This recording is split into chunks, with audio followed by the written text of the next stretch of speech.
नमस्कार दर्शकों, धार्मिक चमत्कार में आप सभी का स्वागत है। पुनर्जन्म की अवधारणा लंबे समय से हिंदू धर्म में, बौद्ध धर्म में और अन्य संस्कृतियों में विद्यमान है। विश्व भर में कई घटनाएं सामने आई हैं जो पुनर्जन्म की अवधारणा को बल देती है। इनमें से कुछ घटनाओं में लोगों ने अपने पिछले जीवन के यादों को साझा किया है जो उन्हें किसी प्रकार से याद आ गई। ऐसी ही एक प्रसिद्ध कहानी और सच्ची कहानी पुनर्जन्म की भारत के उत्तर प्रदेश के एक छोटे से गांव में घटी थी। ये घटना उन कहानियों में से है जिसने कई लोगों को ये विश्वास दिलाया कि पुनर्जन्म वास्तव में संभव है। ये कहानी भारत की सबसे प्रसिद्ध पुनर्जन्म की घटनाओं में से एक है और इसके मुख्य पात्र का नाम था शांति देवी। ये घटना 1930 के दशक की है और दिल्ली के एक मध्यम वर्गीय परिवार की बेटी शांति देवी के जीवन से जुड़ी हुई है। ये कहानी आज भी पुनर्जन्म के बारे में एक ज्वलंत उदाहरण मानी जाती है और कई शोधकर्ताओं और वैज्ञानिकों ने इस पर विस्तार से अध्ययन भी किया है। शांति देवी का जन्म 11 दिसंबर 1926 को दिल्ली के एक साधारण परिवार में हुआ था। वह बचपन से ही एक सामान्य बच्ची की तरह बड़ी हो रही थी, लेकिन जब वह करीब 4 वर्ष की थी तो उन्होंने अपने परिवार को चौंकाने वाली बात बतानी शुरू कर दी कि वह अक्सर अपने घर वालों से कहती थी कि उनका असली घर कहीं और है, और उन्होंने अपने पिछले जीवन के बारे में कई अद्भुत बातें बताईं। शांति देवी ने अपने माता पिता को बताया था कि उनका असली नाम लुगड़ी देवी था और वे मथुरा नामक स्थान पर रहती थी। उन्होंने ये भी कहा था कि उनकी शादी केदारनाथ चौबे नामक व्यक्ति से हुई थी और उनके एक पुत्र का जन्म भी हुआ था। शांति देवी ने मथुरा के अपने घर और पति के बारे में कई विस्तृत जानकारियां साझा की जो उनके परिवार के लिए पूरी तरह से नया था। शांति देवी ने बताया कि लुगड़ी देवी के रूप में उनकी मृत्यु उस समय हुई थी जब वह अपने बेटे को जन्म दे रही थी। प्रसव के दौरान अत्यधिक रक्तस्राव की वजह से उनकी मृत्यु हो गई थी। इन बातों को सुनकर उनके माता पिता बेहद हैरान हो गए, क्योंकि उन्होंने कभी भी अपनी बेटी को मथुरा के बारे में कुछ सिखाया या बताया भी नहीं था। इसके बावजूद शांति देवी मथुरा के अपने पिछले जीवन की घटनाओं और लोगों के नामों के बारे में विस्तार से बता रही थी। शांति देवी की इन बातों ने उनके माता पिता को परेशान कर दिया। उन्होंने पहले तो इन बातों को एक बच्चे की कल्पना समझा, लेकिन जब शांति देवी बार बार उन्हीं बातों को उल्लेख करती रहीं और उनकी बातें बहुत ही विस्तार और सटीकता से कही गई तो उनके माता पिता ने सोचा कि इसमें कुछ गहरा रहस्य हो सकता है।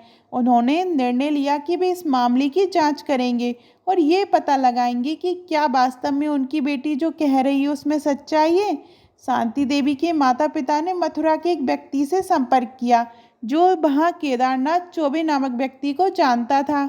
ये पता चला कि मथुरा में सचमुच एक व्यक्ति था जिसका नाम केदारनाथ था और उसकी पत्नी लुगड़ी देवी की मृत्यु 9 साल पहले प्रसव के दौरान हुई थी।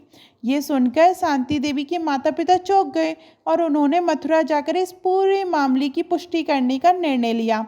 जब केदारनाथ को इस घटना के बारे में पता चला तो वे दिल्ली आए और शांति देवी से मिलने का फैसला किया। जब शांति देवी ने केदारनाथ को देखा तो उन्होंने उन्हें तुरंत पहचान लिया और उन्हें उनके पिछले जीवन के बारे में कई बातें बताईं जो केवल केदारनाथ और उनकी दिवंगत पत्नी लुगड़ी देवी ही जान सकते थे।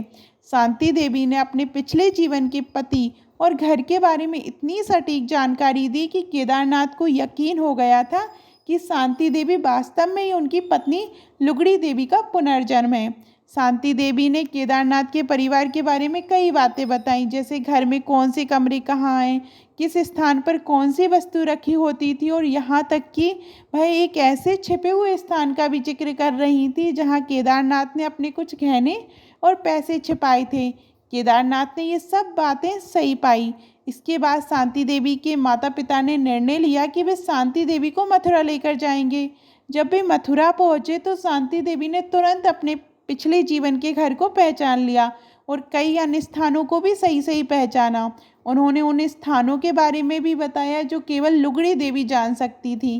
शांति देवी ने अपने पिछले जीवन के बेटे को भी तुरंत पहचान लिया और उसे प्यार से गले लगाया। मथुरा के स्थानीय लोगों और केदारनाथ के परिवारजनों के सामने भी शांति देवी ने अपनी पुरानी यादों का जिक्र किया, जिसे सुनकर हर कोई आश्चर्यचकित हो गया। मथुरा के घर और परिवार के बारे में शांति देवी की जानकारी इतनी सटीक और सही थी कि ये बात हर किसी के लिए एक रहस्य बन गई कि आखिर एक छोटी सी बच्ची को इतने विस्तृत और निजी विवरण कैसे मालूम हो सकते हैं। इस घटना ने जब देश भर में ध्यान आकर्षित किया तो महात्मा गांधी तक भी ये खबर पहुंची। गांधी जी ने इस मामले की गंभीरता को देखते हुए एक विशेष समिति गठित की जो शांति देवी की कहानी की सत्यता की जांच करेगी। इस समिति ने शांति देवी के साथ कई साक्षात्कार किए और मथुरा में जाकर उनके द्वारा बताई गई बातों की पुष्टि की। समिति ने अपनी जांच के बाद ये निष्कर्ष निकाला कि शांति देवी की कहानी में कोई छल धोखा नहीं है और उन्होंने वास्तव में अपने पिछले जीवन की घटनाओं को सही सही याद किया है। इस घटना को दुनिया के कई अखबारों ने प्रकाशित किया और ये पूरे भारत में चर्चा का विषय बन गई।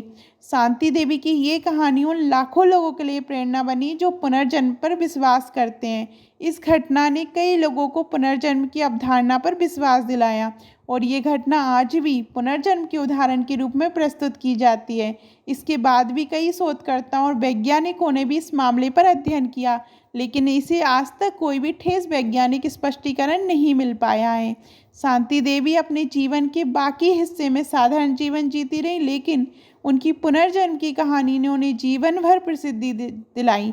उनका ये अनुभव दुनिया भर में पुनर्जन्म के विचार पर चर्चा को नए सिरे से जीवंत कर दिया। शांति देवी की पुनर्जन्म की ये घटना आज भी लोगों के लिए एक रहस्य बनी हुई है। कई लोग इसे पुनर्जन्म की पुष्टि के रूप में देखते हैं, जबकि कुछ लोग इसे संयोग मानते हैं। लेकिन इस घटना ने एक बार फिर से ये सवाल खड़ा कर दिया था कि क्या आत्मा वास्तव में अमर है और क्या पुनर्जन्म संभव है। आपको पुनर्जन्म की ये सच्ची घटना कैसी लगी कमेंट में ज़रूर बताइएगा।